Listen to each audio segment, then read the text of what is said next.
إن الحمد لله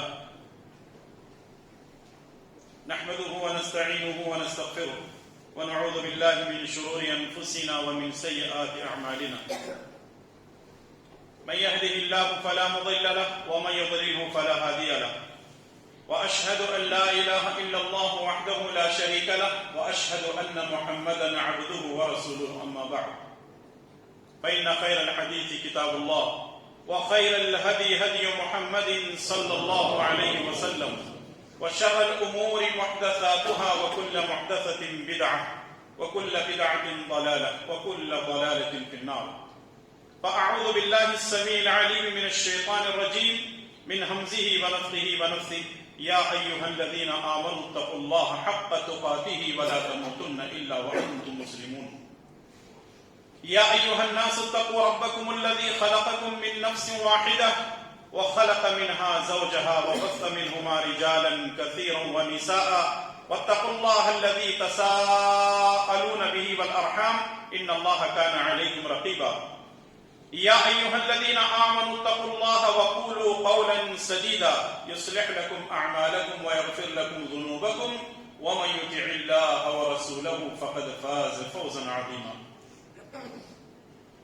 أعوذ بالله السميع العليم من الشيطان الرجيم من همزه ونفخه ونفثه يا أيها الذين آمنوا اركعوا واسجدوا يا أيها الذين آمنوا اركعوا واسجدوا واعبدوا ربكم وافعلوا الخير لعلكم تفلحون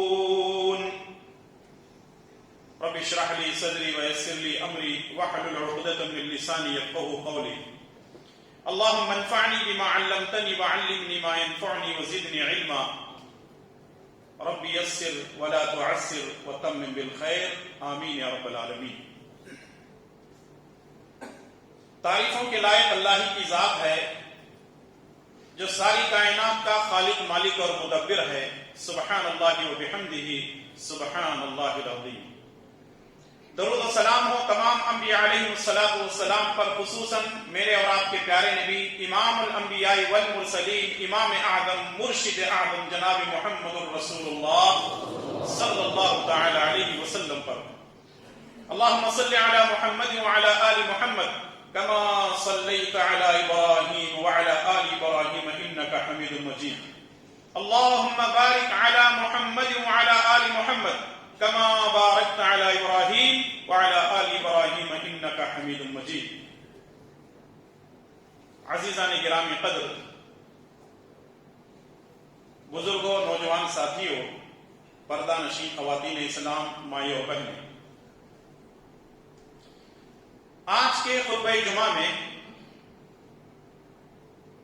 سجدے کے تعلق سے کتاب و سنت کی روشنی میں کچھ باتیں پیش کی جائیں گی اور ہم یہ جاننے کی کوشش کریں گے کہ سجدہ کسے کہتے ہیں اور سجدہ کس کے لیے کرنا ہے اور سجدے کی کتنی قسمیں ہیں اور اس کو ادا کرنے کا طریقہ کیا ہے۔ اللہ سے دعا کریں اللہ رب العالمین مجھے اور آپ تمام کو ہمارا ہر سجدہ اللہ کے لیے کرنے کی توفیق نصیب فرمائے، آمین یا رب العالمین۔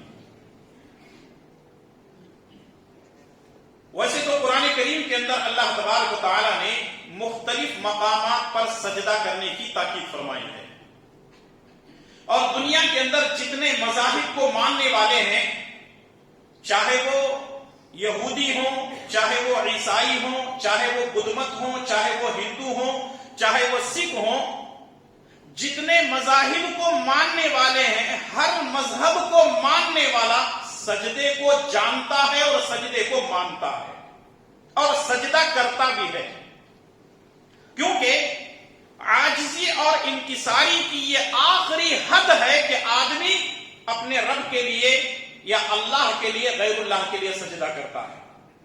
ہونا تو اللہ ہی کے لیے چاہیے، لیکن کچھ لوگ اللہ کو چھوڑ کر غیر اللہ کے لیے سجدہ کرتے ہیں، لیکن سجدے کو مانتا ہر کوئی ضرور ہے۔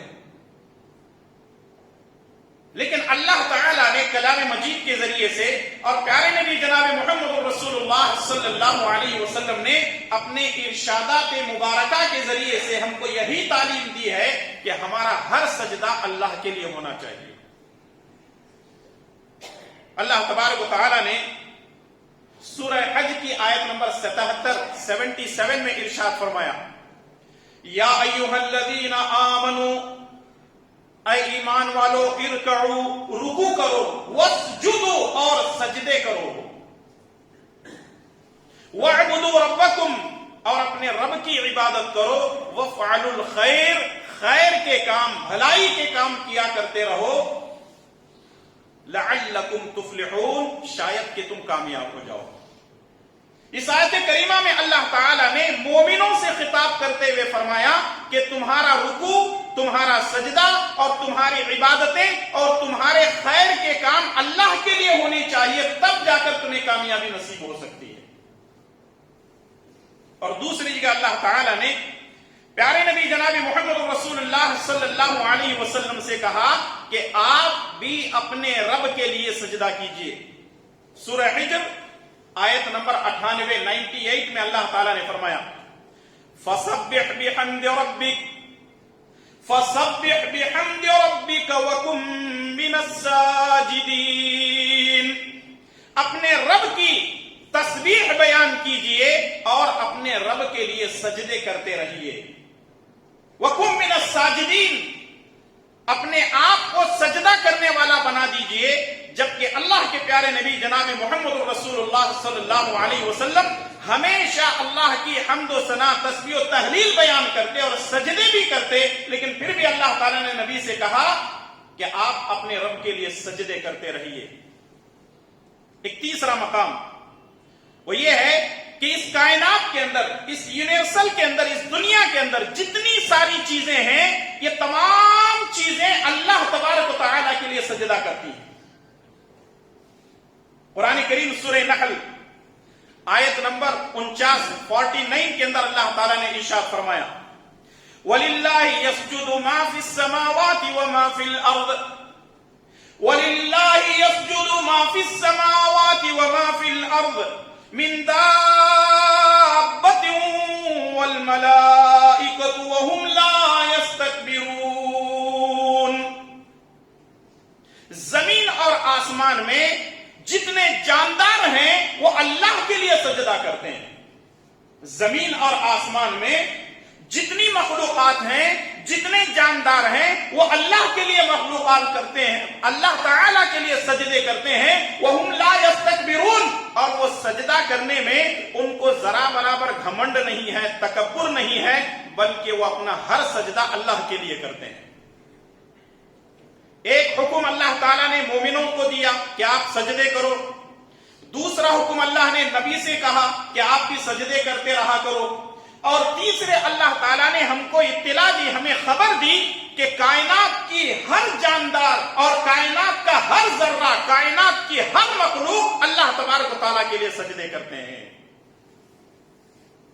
تو جب کائنات کی ہر مخلوق، کائنات کی ہر چیز، جاندار ہو یا غیر جاندار ہو، اللہ کے لیے سجدے کرتے ہیں، تو اللہ تعالیٰ نے ہم کو انسان بنایا ہے، عقل سلیم سے نوازا ہے، تو ہماری بھی یہ ذمہ داری بنتی ہے کہ ہم اپنا سجدہ اللہ ہی کے لیے کریں، اللہ کے علاوہ کسی اور کے لیے سجدہ نہ کریں. صحیح بخاری اور صحیح مسلم کی روایت، ابو ذر غفاری رضی اللہ تعالیٰ عنہ فرماتے ہیں کہ رسول اللہ صلی اللہ علیہ وسلم نے ایک مرتبہ ہم سے پوچھا کہ یہ سورج ڈوبنے کے بعد غروب ہونے کے بعد کہاں جاتا ہے؟ ہم نے کہا اللہ و رسول معلوم، اللہ اور اس کے رسول بہتر جانتے ہیں. تو رسول اللہ صلی اللہ علیہ وسلم نے فرمایا یہ سورج ڈوبنے کے بعد اللہ تعالی کے عرش کے نیچے جا کر سجدہ کرتا ہے. اللہ اکبر. یہ سورج جب ڈوبتا ہے، غروب ہوتا ہے، اپنی منزل کو مکمل کرتا ہے، تو اللہ کے عرش کے نیچے جا کر سجدہ کرتا ہے. اور اسی لیے رسول اللہ صلی اللہ علیہ وسلم نے سورہ یاسین کی یہ آیت بھی پڑھی اور فرمایا وَالشَّمْسُ تَجْرِي لِمُسْتَقَرٍّ لَهَا ذَلِكَ تَقْدِيرُ الْعَزِيزِ الْحَكِيمِ، ذَلِكَ تَقْدِيرُ الْعَزِيزِ الْعَلِيمِ. اس کا مطلب یہ ہے کہ دنیا کی ہر چیز اللہ کے لیے سجدہ کرتی ہے، لیکن اللہ تعالیٰ نے سورہ رعد کے اندر بیان فرمایا وہ سجدہ کیسے کرتے ہیں، اللہ کی تسبیح و تحلیل کیسے بیان کرتے ہیں، وَلَكِنْ لَا تَفْقَهُونَ تَسْبِيحَهُمْ، ان کے سجدے کو، ان کی تسبیح کی کیفیت کو، اللہ کے ذکر کی کیفیت کو اللہ کے سوا کوئی نہیں جانتا۔ تو اس لیے ایک مسلمان کے لیے یہ ضروری ہے کہ وہ خالص اللہ تعالی کے لیے سجدہ کرے۔ جب دنیا کی ہر چیز اللہ کے لیے سجدہ کرتی ہے تو ہمیں بھی یہ حکم دیا گیا ہے کہ جب دنیا کی ہر چیز خالق کے لیے، اللہ کے لیے سجدہ کرتی ہے تو ہم بھی اسی اللہ کے لیے سجدہ کریں۔ جیسا کہ سورہ فصلت آیت نمبر 37 میں اللہ تعالیٰ نے ارشاد فرمایا وَمِنْ آيَاتِهِ اللَّيْلُ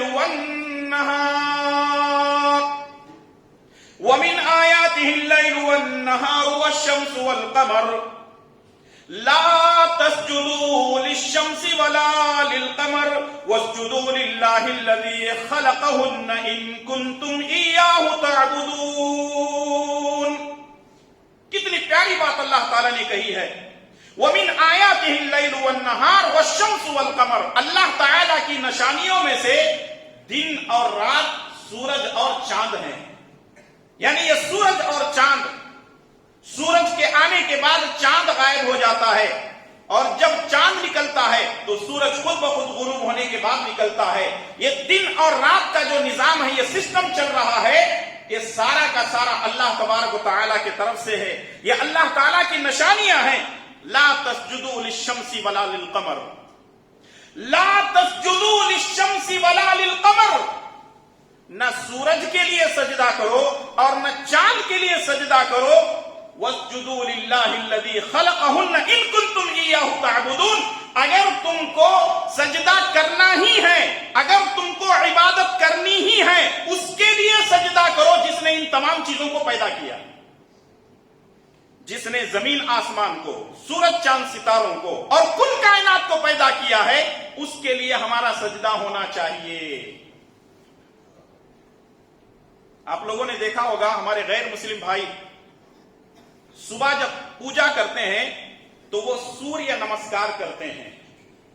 ہم اس لیے اس کو نہیں مانتے، ایک مسلمان سورج کی پوجا اس لیے نہیں کرتا کیونکہ سورج اللہ تعالی کی مخلوق ہے، اور مخلوق کے لیے سجدہ کرنا یا عبادت کرنا، رکوع کرنا، قیام کرنا کسی بھی حالت میں جائز نہیں ہے۔ لیکن کچھ مسلمان ہیں جو اس طرح کی غلط عقیدت رکھتے ہیں اور غلط کام کرتے ہیں۔ ایک چیز میں آپ کو بتاؤں گا، جلدی آپ سمجھنے کی کوشش کریں، وہ یہ ہے کہ کچھ مسلمان بھائی ہیں ایسے ہیں جو صبح صبح جب اپنے دکان میں جاتے ہیں، اپنے دکان میں جانے کے بعد اگربتی جلاتے ہیں۔ اگربتی جلانے کے بعد اگر ان کے باباؤں کا، پیروں کا اور توغرے لگے ہوئے ہیں، آیت الکرسی ہے، سورہ یاسین ہے، سورہ رحمان لگا ہوا ہے، تو وہ اس کو گھماتے ہیں، اگربتی لگا کر کے گھماتے ہیں، اور پھر اس کے بعد وہ جو کیش کی پیٹی رہتے ہیں نا، اس کے اندر بھی لے جا کر کے گھماتے ہیں کہ دیکھو بابا سارا چیز آپ کے ذریعے سے چلتا ہے، آپ کو بھی ہم گھما رہے ہیں، ذرا کچھ کر دیجئے۔ یہ ایک طرح کی آگ کی پوجا ہے۔ یہ جو اگربتی لگائی جا رہی ہے کیا ہے؟ آگ ہے نا اس کے اندر۔ ایک طرح کی مسلمان آگ کی پوجا کر رہے ہیں، اور بھی بہت سارے ذریعے ہیں، آپ دیکھ سکتے ہیں مسلمان ان تمام چیزوں کے اندر ملوث ہیں۔ یہاں تک کہ ہماری مائیں بہنیں گھروں کے اندر وہ چراغ جلا کر کے رکھتی ہیں، ہر جمعرات کو اور ہر پیر کو وہ چراغ جلتا ہے، اور سمجھتے ہیں کہ جب تک چراغ جلتا رہے گا ہمارے گھر میں برکت رہے گی، اگر چراغ بجھ جائے گا تو برکت ختم ہو جائے گی۔ اس کا مطلب یہ ہے کہ مسلمان ایک طرح آگ کی پوجا کر رہے ہیں۔ یہاں کہتے ہیں کہ سورج کی پوجا نہیں ہونا چاہیے، اور یہاں آگ کی پوجا کر رہے ہیں، اور شیطان نے ہمارے ذہن و دماغ میں ڈال دیا ہے کہ یہ عبادت ہے، یہ عبادت نہیں بلکہ یہ حرام ہے، یہ شرک ہے۔ ہر مسلمان کو اس سے بچنا ضروری ہے۔ کتنے غلط کام ہو رہے ہیں معاشرے کے اندر، تو ضرورت اس بات کی ہے کہ جو لوگ اس طرح کے کام کر رہے ہیں ان کو بتایا جائے کہ یہ حرام کام ہے، اور اس طرح کی چیزوں سے بچنا ہر مسلمان کے لیے ضروری ہے۔ اور ایک بات یاد رکھیے، قرآن کریم کی اتنی آیتیں پیش کرنے کے باوجود بھی اگر کوئی آدمی یہ کہتا ہے کہ غیر اللہ کے لیے سجدہ کرنا چاہیے، یہ حرام ہے، جائز نہیں ہے۔ ذرا یہ سنن ابن ماجہ اور سنن ترمذی کی وہ حدیث میں آپ کے سامنے پیش کر دیتا ہوں۔ عبداللہ بن ابی اوفا رضی اللہ تعالیٰ عنہ فرماتے ہیں کہ ایک مرتبہ معاذ ابن جبل رضی اللہ تعالیٰ عنہ ملک یمن سے آئے اور انہوں نے آنے کے بعد رسول اللہ صلی اللہ علیہ وسلم کے لیے سجدہ کیا. معاذ ابن جبل رضی اللہ تعالیٰ عنہ جب ملک یمن سے آئے انہوں نے رسول اللہ صلی اللہ علیہ وسلم کے سامنے سجدہ کیا. اللہ کے نبی نے پوچھا معاذ کیا کر رہے ہو, کیوں سجدہ کر رہے ہو؟ تو معاذ ابن جبل نے کہا اللہ کے نبی ملک یمن میں نے دیکھا کہ لوگ اپنے بڑوں کو سجدہ کرتے ہیں, آپ ہمارے بڑے ہیں اس لیے میں سجدہ کر رہا ہوں. نبی کریم صلی اللہ علیہ وسلم نے فرمایا کہ اللہ کے علاوہ کسی اور کے لیے سجدہ کرنا جائز نہیں ہے. اگر سجدہ کرنا جائز ہوتا تو میں عورت کو حکم دیتا کہ وہ اپنے شوہر کے سامنے سجدہ کرے. جب رسول اللہ صلی اللہ علیہ وسلم نے اپنے لیے سجدہ کرنے کی اجازت نہیں دی, غور کریں مسلمانوں, غور کرو, جب رسول اللہ صلی اللہ علیہ وسلم نے اپنے لیے سجدہ کرنے کی اجازت نہیں دی, اور وہ سجدہ عبادت کے طور پہ نہیں تھا بلکہ وہ سجدہ تعظیم کے طور پہ تھا, معاذ ابن جبل رضی اللہ تعالیٰ عنہ نے کیا تھا, رسول اللہ صلی اللہ علیہ وسلم نے منع کیا. اور آج کچھ پیر ایسے ہیں جو یہ کہتے ہیں کہ ہمارے لیے سجدہ کرو, زبردستی پیسے دے دے کر کے سجدہ کرواتے ہیں اپنی پیری فقیری کو لوگوں کے سامنے بیان کرنے کے لیے. اللہ کی قسم یہ شیطانیت ہے, یہ شیطانیت ہے. شیطان یہ نہیں چاہتا کہ اللہ کے لیے سجدے ہو, شیطان یہ چاہتا ہے کہ غیر اللہ کے لیے سجدے کیے جائیں. اس لیے رسول اللہ صلی اللہ علیہ وسلم نے جب اپنے لیے سجدہ کرنے کی اجازت نہیں دی تو پھر اللہ کے علاوہ کسی اور کے لیے سجدہ کرنا جائز نہیں ہے. صحیح بخاری اور صحیح مسلم کی روایت, حدیثوں پر غور کرتے جائیں, وقت نہیں ہے صرف حدیثوں کو میں پیش کرتے جا رہا ہوں. صحیح بخاری اور صحیح مسلم کی روایت, رسول اللہ صلی اللہ علیہ وسلم نے فرمایا لعن اللہ الیہود والنصارى اتخذوا قبور انبیائہم مساجد. یہودیوں پر اور نصارہ پر اللہ کی لعنت ہو کیونکہ انہوں نے نبیوں کی قبروں کو سجدہ گاہ بنا لیا. غور کریں اس حدیث کے اوپر جو کہ بخاری اور مسلم کی ہے. اللہ کی لعنت ہو یہودیوں پر اور نصارہ یعنی عیسائیوں پر جنہوں نے نبیوں کی قبروں کو سجدہ گاہ بنا لیا. نبیوں کی قبروں کو سجدہ گاہ بنائے جانے کی وجہ سے رسول اللہ صلی اللہ علیہ وسلم نے ان اہل کتاب کے بارے میں فرمایا اللہ کی لعنت ہو. جب وہ لعنتی ہو سکتے ہیں نبیوں کی قبروں کو سجدہ کر کے, اور آج کا مسلمان کسی درگاہ میں جا کر کے, کسی غیر اللہ کے پاس جا کر کے, کسی جھنڈے کٹے پر جا کر کے, اور کسی قبر پر جا کر, کسی پیر یا کسی ولی کی قبر پر جا کر کے اگر سجدہ کرتا ہے تو کیا وہ رحمت کا مستحق ہوگا یا لعنت کا مستحق ہوگا؟ فیصلہ آپ کیجیے. حدیث ہمارے سامنے ہے. جب یہود و نصارہ نبیوں کی قبروں کو سجدہ کرنے کی وجہ سے لعنتی ہو سکتے ہیں تو آج ہم بھی پیروں اور فقیروں کی قبروں پر سجدہ کرتے ہیں تو ہم رحمت کے مستحق نہیں بلکہ ہم لعنت کے مستحق ہو سکتے ہیں. اس لیے ایک مسلمان کو چاہیے کہ وہ اللہ کے علاوہ کسی اور کے لیے سجدہ نہ کرے. مسند احمد کی ایک اور روایت مختلف طرق سے روایت موجود ہے. رسول اللہ صلی اللہ علیہ وسلم نے اپنی زندگی میں اپنی حیات میں ایک دعا کی تھی. کیا دعا کی تھی؟ اللہم لا تجعل قبری وطنا. ایک دوسری روایت ہے اللہم لا تجعل قبری وطنا یعبد. اے اللہ میری قبر کو بت کی جگہ نہ بنانا, میری قبر کو عبادت کی جگہ نہ بنانا, میری قبر کو سجدہ گاہ نہ بنانا. نبی نے اپنی زندگی میں دعا کی اور کہا کہ اللہ میری قبر کو سجدہ کرنے والی جگہ نہ بنانا. 1400 سال ہو گئے اللہ نے نبی کی قبر کو حفاظت سے رکھا ہے. وہاں کوئی سجدہ نبی کے لیے نہیں ہوتا ہے. اگر مسجد نبوی میں لوگ نماز پڑھتے ہیں تو وہ سجدہ نبی کے لیے نہیں بلکہ اللہ تعالی کے لیے ہوتا ہے. آج ضرورت اس بات کی ہے کہ ایک مسلمان سمجھنے کی کوشش کرے کہ اللہ کے علاوہ ہم کس کس کے لیے سجدہ کر رہے ہیں. اور آپ کو معلوم ہونا چاہیے کہ اگر ہم اللہ کے لیے سجدہ کرتے ہیں تو شیطان روتا ہے.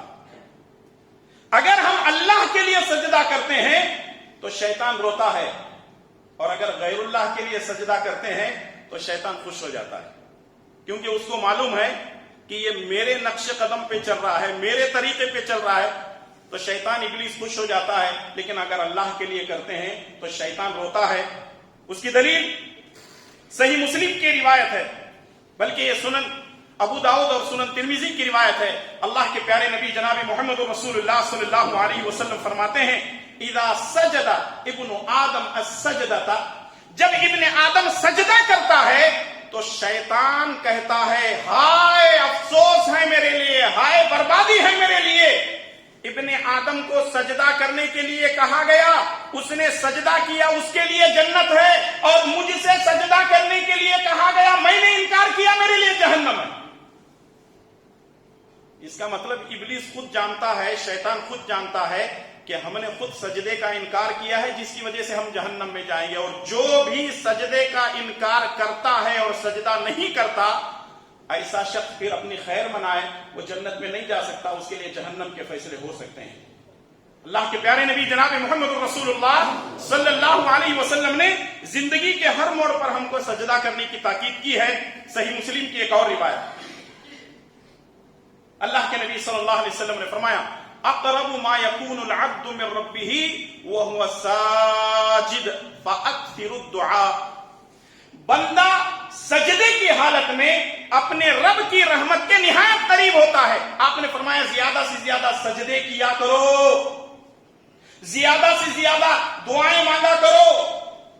بندہ اپنے رب کے قریب، اپنے رب کی رحمت کے قریب سجدے کی حالت میں ہوتا ہے. فاکثر الدعاء، زیادہ سے زیادہ دعا کرو.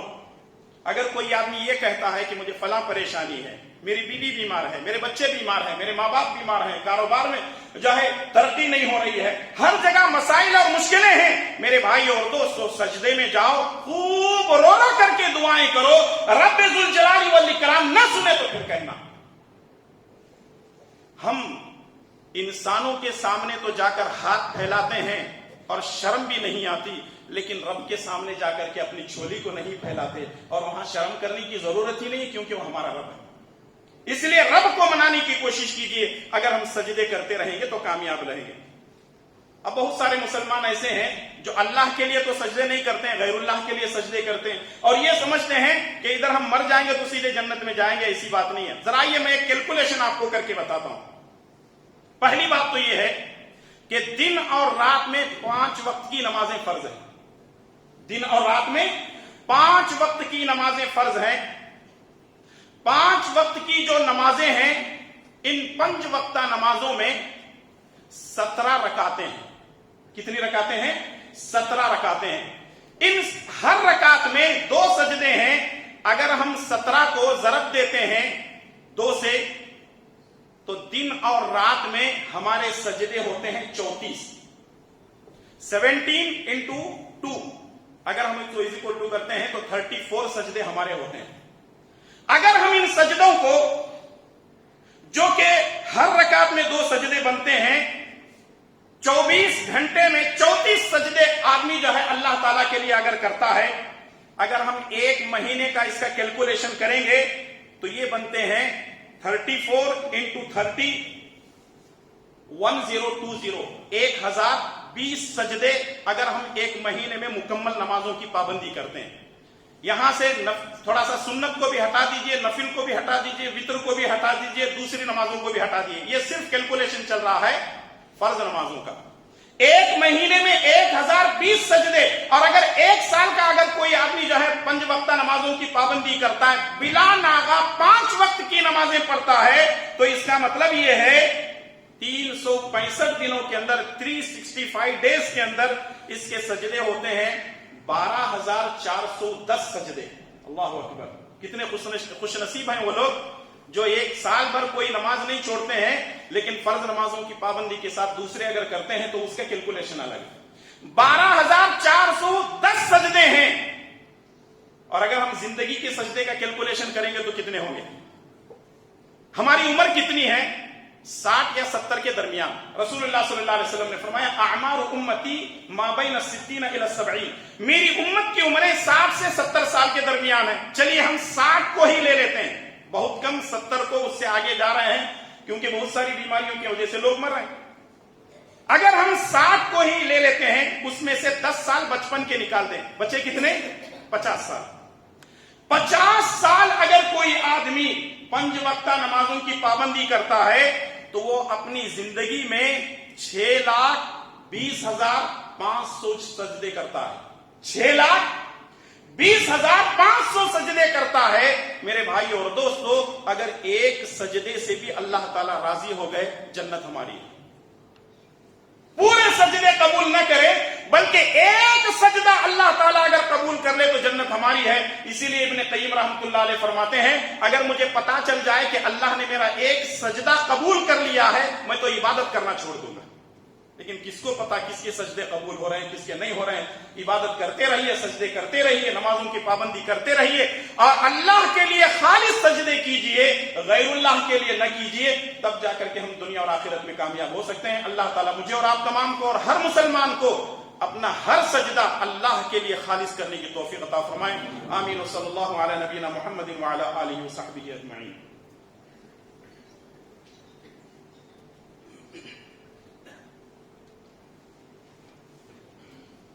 الحمد للہ رب العالمین والصلاة والسلام علی اشرف الانبیاء والمرسلین نبینا محمد وعلی آلہ وصحبہ اجمعین، اما بعد۔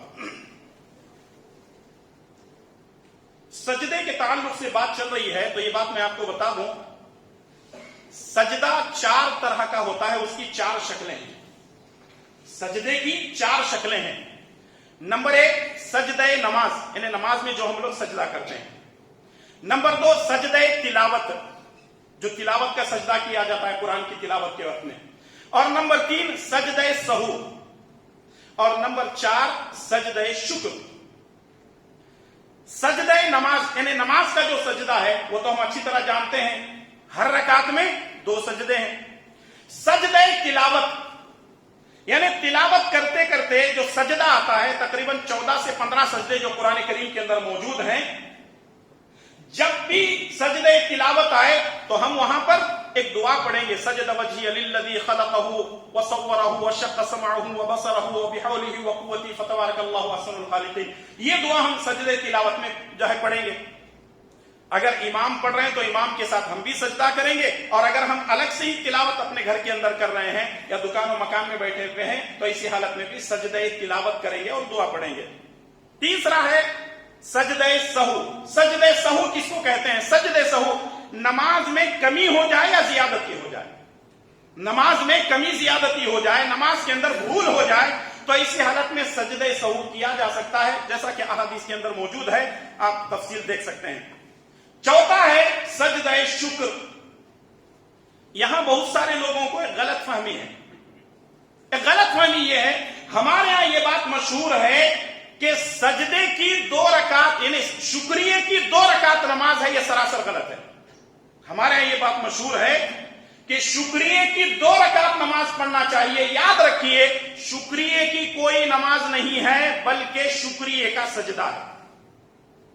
کبھی کبھی ایسا ہوتا ہے ہمارے علاقے کے اندر جو ہے کچھ لوگوں کو ہم نے دیتا فجر کی نماز نہیں پڑھا ہوتا ہو، اگر اس کو نکاح میں جانا ہے، اس کا نکاح ہے تو مؤذن صاحب کے جیب میں 50 روپے ڈال دے گا، 2 رکعت نماز مجھے پڑھاؤ۔ کون سی نماز؟ شکریہ کی نماز۔ ارے بھائی فرض نماز نہیں پڑھے، آپ 50 روپے ڈال کر کے جیب میں کہہ رہے کہ مجھے شکریہ کی نماز پڑھاؤ۔ شکریہ کی کوئی نماز نہیں ہے، شکریہ کا سجدہ ہے۔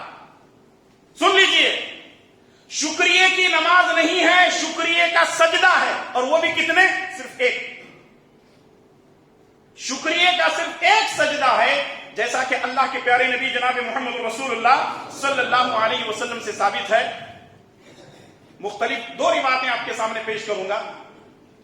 رسول اللہ صلی اللہ علیہ وسلم کو اگر کوئی خوشی والی بات پہنچتی، رسول اللہ صلی اللہ علیہ وسلم کو اللہ تعالیٰ کسی نعمت سے نواز دیتا، یا آپ کے اوپر سے کوئی مصیبت ٹل جاتی تو رسول اللہ صلی اللہ علیہ وسلم اللہ تعالیٰ کے لیے سجدہ کرتے۔ سنن ابو داؤد کی روایت، کان اذا جاءه امر یسرہ خر ساجدا للہ، اگر کسی معاملے میں رسول اللہ صلی اللہ علیہ وسلم کو خوشخبری دی جاتی تو آپ صلی اللہ علیہ وسلم اللہ کے لیے سجدہ کرتے، اور یہ 1 سجدہ ہوتا تھا۔ مستدرک حاکم اور بہقی کی روایت ہے، ایک مرتبہ رسول اللہ صلی اللہ علیہ وسلم نے لمبا سجدہ کیا۔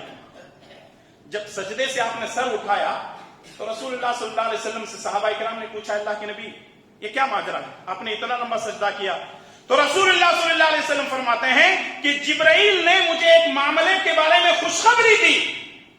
جب میں نے دیکھا خوشخبری سنائی گئی ہے تو میں فوراً سجدے میں چلا گیا. اس کا مطلب یہ ہے کہ سجدہ شکر ہے، لیکن شکریہ کی کوئی نماز نہ احادیث کے اندر ہے اور نہ صحابہ اکرام سے ثابت ہے، بلکہ رسول اللہ صلی اللہ علیہ وسلم سے، صحابہ اکرام سے یہ بات ثابت ہے کہ اگر کوئی آدمی کو کوئی خوشی پہنچتی ہے یا کوئی مصیبت اس کے اوپر سے دور ہوتی ہے، اس کو چاہیے کہ وہ سجدہ کرے.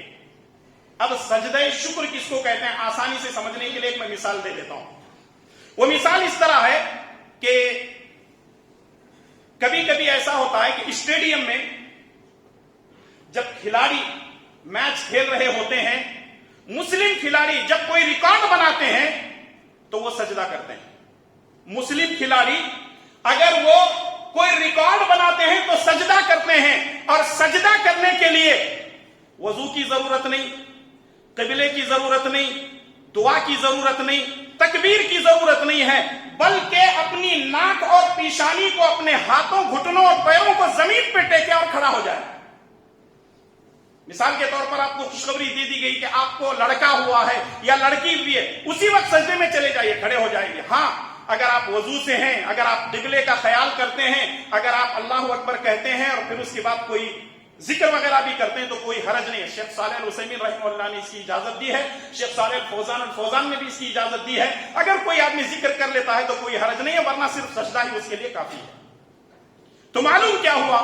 رسول اللہ صلی اللہ علیہ وسلم سے سجدہ شکر ثابت ہے. اب آخری بات یہ ہے کہ نماز جنازہ ہم جو پڑھتے ہیں اس میں نہ رکوع ہے نہ سجدہ ہے. نماز جنازہ میں نہ رکوع ہے نہ سجدہ ہے. کیوں؟ کہیں ایسا نہ ہو کہ جنازہ ہمارے سامنے رکھا ہوا ہے، ایک آدمی رکوع بھی کر رہا ہے، سجدہ بھی کر رہا ہے، اس کے دماغ میں یہ نہ آئے کہ یہ میرا رکوع، یہ میرا سجدہ فلاں صاحب کے لیے ہے. ایمان تو گیا نا کام سے. اللہ تبارک و تعالیٰ نے نماز جنازہ میں رکوع اور سجدہ دونوں چیزیں نہیں رکھی ہیں. تو ایک مسلمان کو چاہیے کہ اپنی ہر عبادت اللہ تعالیٰ کے لیے خالص کرے. کل خطبے کا خلاصہ کیا ہے؟ خطبے کا خلاصہ یہ ہے کہ ہمارا ہر سجدہ اللہ کے لیے ہونا چاہیے، اور جب کبھی انسان کو کوئی خوشی ملے، اللہ کی طرف سے خوشخبری ملے، تو اس کو چاہیے کہ اللہ تعالیٰ کے لیے سجدہ کرے.